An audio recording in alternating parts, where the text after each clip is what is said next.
Attorney John Henry Brown spent hours and hours with serial killer Ted Bundy. He's about to publish a memoir including never-before-known details of his most notorious client's murderous secrets. C.R. Douglas sat down with Brown recently in a very candid interview, and he joins us now with the story. C.R.? Maria, before his execution in 1989, Ted Bundy confessed to authorities to killing 30 women in 7 states. But as you're about to hear, his attorney John Henry Brown tells us that's not the whole story. Ted told me things that he's never told anybody before, and they will be in my memoir when it comes out. But like? Ted, well, like he told me he killed more than 100 people, and not only women, which that's new. That's never been known. You're the first person I've ever told that to. But it's in my book. Men were his victims? One. His first. Were you ever scared of him?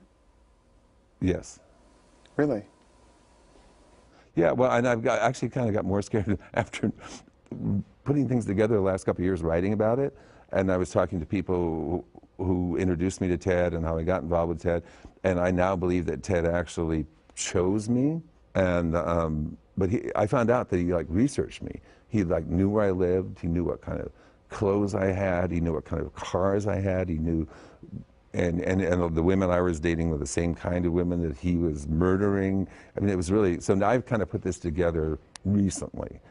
And that creeps me out a lot, because I had also lost a woman friend to a murder. My girlfriend, when I was in law school, was murdered in Berkeley. I was in D.C., and so, and he knew that too. You don't assume he had anything to do with it, but just that he knew that?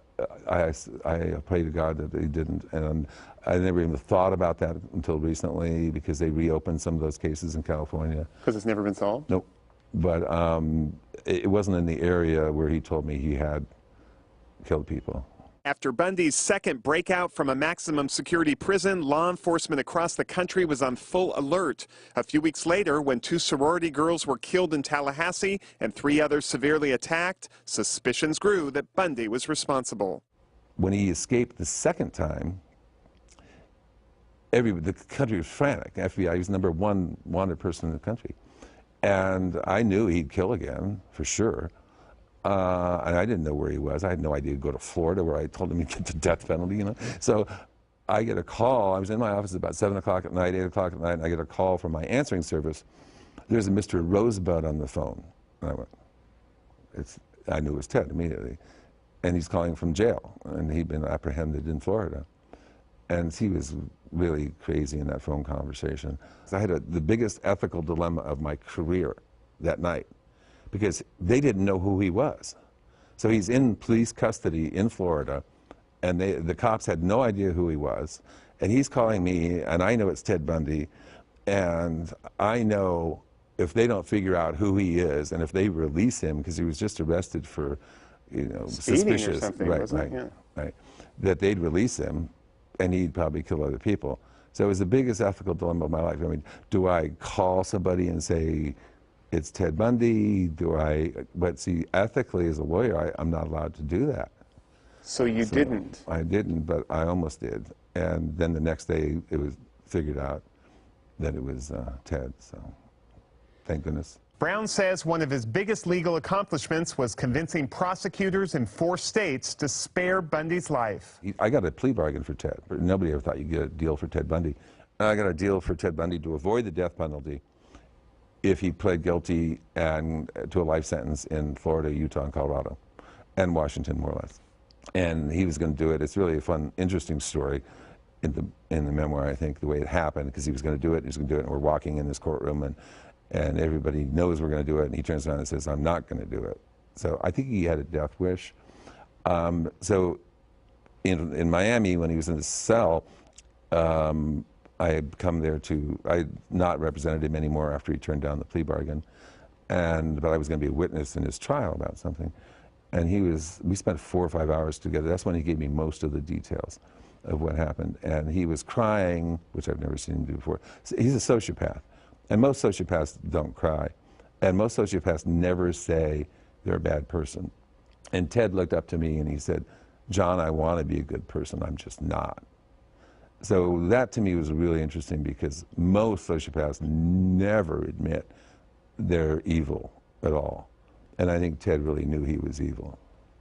Evil, evil, evil. And believe me, really evil. For Brown, the Ted Bundy case still haunts him. He's proud of the plea deal he negotiated, but knows he was a killer who deserved punishment. This is what I'm supposed to do.